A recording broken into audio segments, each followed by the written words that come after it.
Okay students, today we will discuss the activity to show that sunlight is necessary for photosynthesis. देखो बच्चा, आप लोगों ने पढ़ा था कि फोटोसिंथेसिस के लिए क्या क्या रिक्वायर्ड है. वर्ड फोटोसिंथेसिस से स्टार्ट करेंगे. Photo means sunlight, synthesis means formation. That means sunlight की प्रेजेंस में फूड की formation is known as photosynthesis. और सनलाइट इसके लिए एक नेसेसरी फैक्टर है, हमें पता है. अगर बिट्टू कोई भूल जाए कि ये नेसेसरी होती है तो याद रखना ये मेरा हाथ है. इस हाथ को दोनों चीजें मिल रही हैं, एक कार्बन डाइऑक्साइड और दूसरी क्या मिल रही है Bittu, water. But still it can not perform the process of photosynthesis. ये हाथ फोटोसिंथेसिस नहीं कर सकता. क्यों नहीं कर सकता? क्योंकि इस हाथ के अंदर ग्रीन कलर का क्लोरोफिल नहीं है. याद रखेंगे सभी कि हमारा हाथ ग्रीन कलर का नहीं होता है, इसीलिए it can not perform the process of photosynthesis. अब एक्टिविटी से स्टार्ट करेंगे. पहला स्टेप आपको क्या करना है, you have to take a potted plant. देखो बेटू, पॉटेड का मतलब क्या होता है? पॉटेड का मतलब होता है पॉट में लगा हुआ, मतलब गमले वाला प्लांट आप कह सकते हैं. And why you will take a potted plant? क्योंकि उसको मूव करना इजी है. आप उसको एक जगह से दूसरी जगह पे शिफ्ट कर सकते हो.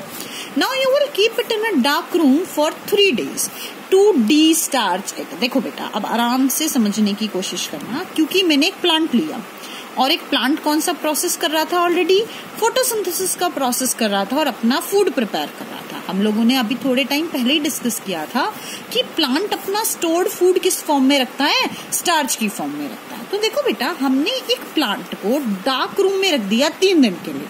मतलब अब हमने उसका 3 दिन के लिए खाना क्या कर दिया, बंद. बंद कैसे हो गया खाना? क्योंकि डार्क रूम था तो सनलाइट नहीं थी, तो वो अपना और खाना बना नहीं पाया. तो इसीलिए जो पहले से स्टार्च प्रेजेंट था उसके पास, खाना तो बना हुआ था, स्टोर्ड था, तो उसने क्या करा बेटू, उसको यूज कर लिया. तो उसमें से स्टार्च क्या हो गया, रिमूव हो गया. डी स्टार्च का मतलब क्या होता है बेटू, स्टार्च को रिमूव करना. एक बार फिर से समझेंगे. मैंने क्या करा, प्लांट को डार्क रूम में रखा 3 दिन के लिए. सनलाइट नहीं थी तो फोटोसिंथेसिस नहीं हुआ. फोटोसिंथेसिस नहीं हुआ तो खाना नहीं बना, इसीलिए पुराना वाला खाना यूज हो गया और स्टार्च क्या हो गया बेटा, रिमूव हो गया. Now you will keep it in the sunlight for 6 to 7 hours. अब आपको पता है, अब आपके पास इसमें कोई स्टोर्ड फूड नहीं है, तो आपने प्लांट को सनलाइट में रख दिया 6 से 7 घंटे के लिए. यहाँ पे ये फोटोसिंथेसिस करेगा. With one leaf partially covered with a black paper. आपको क्या करना है बेटू, एक लीफ लेनी है प्लांट की और उसको अटैच ही रहने देना है, तोड़ना नहीं है. और उसको क्या करना है, आधा ब्लैक पेपर स्ट्रिप से कवर करना है. देखो डायग्राम में आपको क्लियर है ना, इस तरीके से you have to cover with a black paper strip. आपको समझो बेटा, यहाँ पे क्या है, यहाँ पे सन है, यहाँ से सनलाइट आ रही है. अब जैसे ही सनलाइट आएगी इस पार्ट पे भी आएगी, इस पार्ट पर भी आएगी, पर इस वाले पार्ट पे सनलाइट नहीं आएगी क्योंकि यहाँ पे क्या प्रेजेंट था बिट्टू, ब्लैक पेपर प्रेजेंट था. Now after 6 to 7 hours you will pluck the leaf. Leaf pluck करना मतलब तोड़ लेना, and remove the black paper. अब ब्लैक पेपर को क्या करेंगे बेटा, रिमूव कर देंगे. Next you will boil it in the alcohol. देखो बच्चा, एल्कोहल एक तो आप लोगों को मैं अच्छे से बता देती हूँ, आप लोग लैब में जाएंगे तो आपको एल्कोहल इथेनॉल के नाम से मिलती है. दूसरी चीज बच्चा, लैब की एल्कोहल के साथ कोई भी मजाक नहीं होता है, because it is a denatured alcohol. क्योंकि ये कौन सी एल्कोहल होती है, डीनेचर्ड एल्कोहल होती है. डीनेचर्ड एल्कोहल का मतलब क्या होता है बेटू, एक ऐसी alcohol which is unfit for drinking purposes, जो ड्रिंकिंग पर्पजेज के लिए नहीं बनी हुई होती है. और साथ ही उसके अंदर ऐसे chemicals like methanol and copper sulphate are added, जिसकी वजह से उसको अगर गलती से पी लिया जाए तो पीने वाला इंसान अंधा हो जाता है, and it can even cause death of the person. तो हमें कभी भी लैब के अंदर अल्कोहल के साथ मजाक नहीं करना है. ये मेजर प्रिकॉशन था जो बच्चों को पता होना चाहिए. दूसरी चीज बच्चा, जब भी आप लैब में अल्कोहल को यूज करेंगे, you will use it in a water bath. आप उसको किस में यूज करेंगे बिट्टू, एक वाटर बाथ में यूज करेंगे. वाटर बाथ का मतलब देखो, सबसे पहले आप गर्म करेंगे बर्नर की हेल्प से पानी को. पानी गर्म होगा, इस पानी की हीट किस हो जाएगी, एल्कोहल को. एल्कोहल की हीट किसको जाएगी, लीफ को। पहले समझो, पानी गर्म हुआ, पानी से अल्कोहल गर्म हुआ। अल्कोहल को कभी भी डायरेक्ट हीट नहीं करते हैं because alcohol is highly inflammable, बहुत जल्दी आग पकड़ लेता है। अब यहाँ पे अल्कोहल के अंदर लीफ थी तो क्लोरोफिल क्या हो जाएगा बिट्टू, रिमूव हो जाएगा। For the next step you will wash the leaf with the water. आप बेसिकली पत्ते को धोगे पानी से, क्यों, ताकि उसके ऊपर लगा हुआ अल्कोहल आप क्या कर सको, रिमूव कर सको। अब आप क्या करेंगे, you will add iodine solution to it to test starch. देखो बेटा, आपने पत्ता लिया, उस पत्ते पे आयोडीन सोल्यूशन डाला, तो आप देखोगे इस एरिया में कोई भी चेंज नहीं आएगा, बल्कि इस एरिया में और इस एरिया में there will be the blue black colour. देखो बेटा, ब्लू ब्लैक कलर क्या दिखाता है, स्टार्च इज प्रेजेंट। और कोई चेंज ना होना क्या दिखाता है, स्टार्च इज एब्सेंट। एक बार ध्यान से समझना, आपने जब आयोडीन सोल्यूशन डाला तो आपने क्या देखा मेरा बेटा, आपने देखा कि कलर ब्लू ब्लैक हो गया। कलर ब्लू ब्लैक हो गया, वो क्यों हो गया बेटू, क्योंकि स्टार्च प्रेजेंट था। वो क्यों था, क्योंकि इस एरिया पे और इस एरिया पे सनलाइट पहुंच रही थी, तो फोटोसिंथेसिस हुआ। फोटोसिंथेसिस हुआ तो स्टार्च बना, ग्लूकोज बना, फिर वो स्टार्च की फॉर्म में स्टोर्ड हो गया, तो कौन सा कलर आ गया, ब्लू ब्लैक कलर आ गया।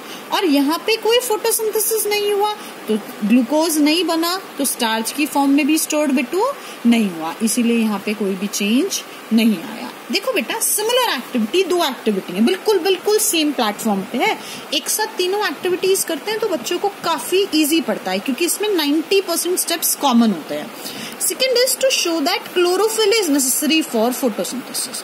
देखो बेटा, पहली वाली सेम एक्टिविटी कराऊंगी, सिर्फ और सिर्फ ध्यान क्या रखना है, पिछली एक्टिविटी में मुझे क्या टेस्ट करना था, सनलाइट, तो मैंने प्लांट की क्या काट दी, सनलाइट। इस बार वाली एक्टिविटी में मुझे क्या टेस्ट करना है, क्लोरोफिल, तो अब मैं प्लांट का क्या काट दूंगी बेटा, क्लोरोफिल। थर्ड एक्टिविटी में मुझे क्या टेस्ट करनी है, CO2, तो मैं थर्ड एक्टिविटी में क्या कैंसिल कर दूंगी, CO2। बस इतना सा कंसेप्ट दिमाग में रखना, बाकी बिल्कुल सेम काम है।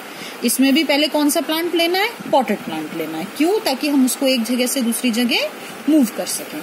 With variegated leaves, variegated leaves का मतलब होता है लीव्स विद डिफरेंट कलर्स। देखो बच्चा, आजकल आप लोग घर पे है और ऑलमोस्ट बच्चों के घर पे मनी प्लांट लगा हुआ होता है। क्रोटोन तो चलो आप लोगों ने नहीं देखा होगा, मनी प्लांट देखा होगा।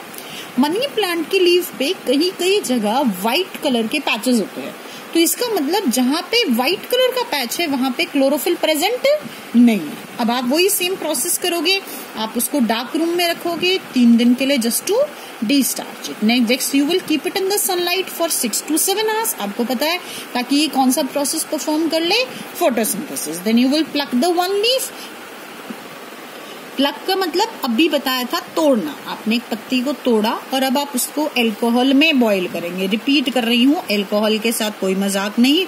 अल्कोहल में बॉईल करते हैं क्लोरोफिल रिमूव करने के लिए, और अल्कोहल में हमेशा वाटर बाथ यूज करते हैं, कभी भी डायरेक्ट हीटिंग नहीं करते हैं। कैसे करते हैं, पहले बर्नर से हीट किया, हीट पहले वाटर को गई, वाटर से अल्कोहल को, और अल्कोहल से लीफ को। अब आप क्या करेंगे, फिर लीफ को वॉश करेंगे, किसके अंदर, वाटर के अंदर। फिर नेक्स्ट स्टेप में वही बिल्कुल सिमिलर स्टेप्स हैं, आयोडीन सॉल्यूशन डालेंगे, क्यों, ताकि हम क्या टेस्ट कर सकें, स्टार्च टेस्ट कर सकें। अब आपके पास क्या आ जाएगा, a leaf will be obtained.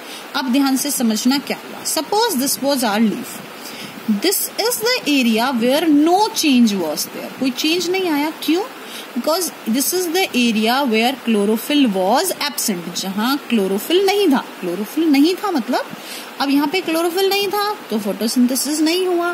Photosynthesis नहीं हुआ तो ना ग्लूकोज बना, ना वो स्टार्च की फॉर्म में स्टोर हुआ, तो इसीलिए यहाँ पे ब्लू ब्लैक कलर नहीं आया। और बिट्टू देखो, इधर देखो, जहाँ पे ब्लू ब्लैक कलर आया यहाँ पे क्लोरोफिल प्रेजेंट हुआ करता था, इसीलिए जहाँ पे क्लोरोफिल था वहां फोटोसिंथेसिस भी हुआ। वहां पे क्या हुआ, देखो एक चीज ऐसे समझना, क्लोरोफिल है,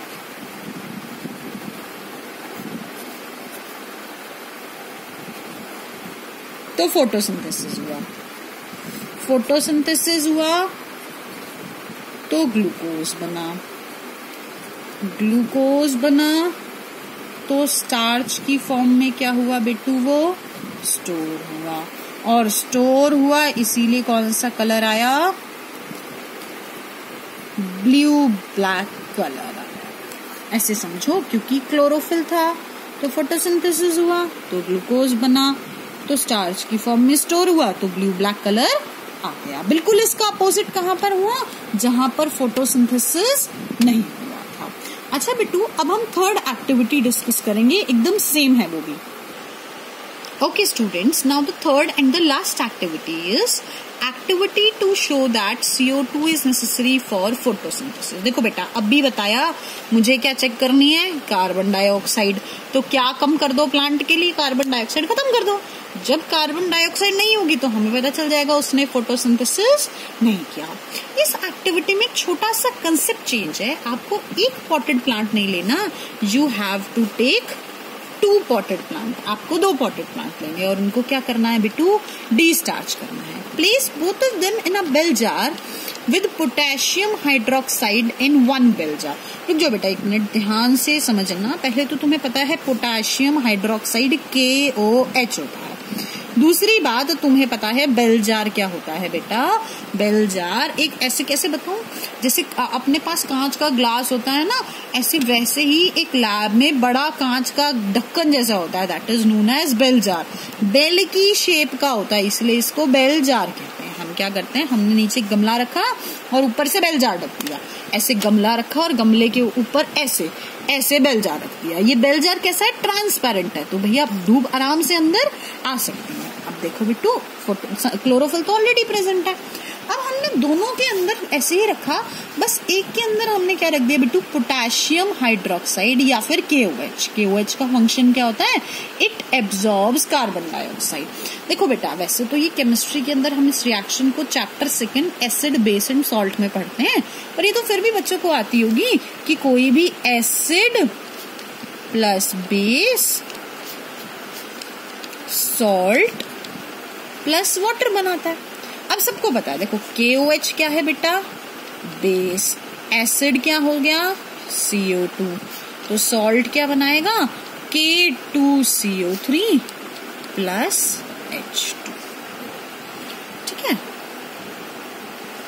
बैलेंसिंग कर देंगे। अब मेरी बात ध्यान से समझो बेटा, जिसकी वजह से यहाँ पर जितनी भी CO2 होगी वो क्या हो जाएगी, एब्जॉर्ब हो जाएगी। देखो बेटा, इसीलिए हमें एक प्रिकॉशन लिखवाया जाता है कि we have to use freshly prepared KOH। अगर आप फ्रेशली प्रिपेयर्ड KOH यूज नहीं करते हो सपोज, तो क्या होगा बिट्टू, हम देखेंगे कि KOH तो पहले से ही CO2 एब्जॉर्ब करके क्या बन चुका है, K2CO3 बन चुका है। अब आपने देखा इसके पास सनलाइट है, क्लोरोफिल है और CO2 है। इसके पास यहाँ पे देखो मैंने सनलाइट में रखा हुआ है इसको, ठीक है ना, यहाँ पे सनलाइट में रखा, सनलाइट भी है, क्लोरोफिल भी है, CO2 भी है।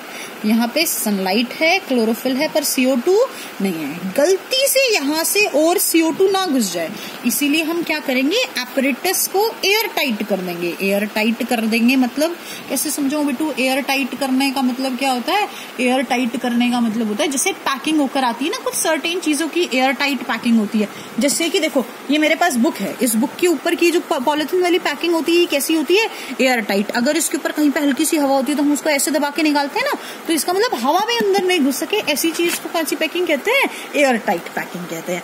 तो देखो बेटू, हमने इस एपरेटस को एयर टाइट बनाया by applying vaseline on the bottom surface. देखो इसके चारों तरफ यहाँ पे क्या लगा देंगे आप, वेस्लीन। ये समझो ऐसे गोल है तो चारों तरफ वेस्लीन लगा देंगे।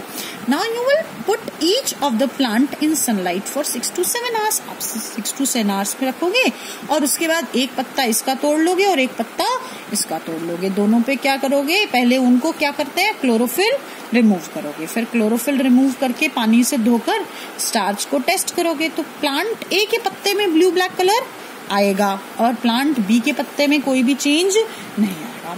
इसमें ब्लू ब्लैक कलर आया और इसमें नहीं आया। ऐसा क्यों, क्योंकि यहाँ पे फोटोसिंथेसिस हुआ, CO2 थी, और यहाँ पे फोटोसिंथेसिस नहीं हुआ क्योंकि CO2 किसने एब्जॉर्ब कर ली थी बेटा, KOH ने एब्जॉर्ब कर ली थी।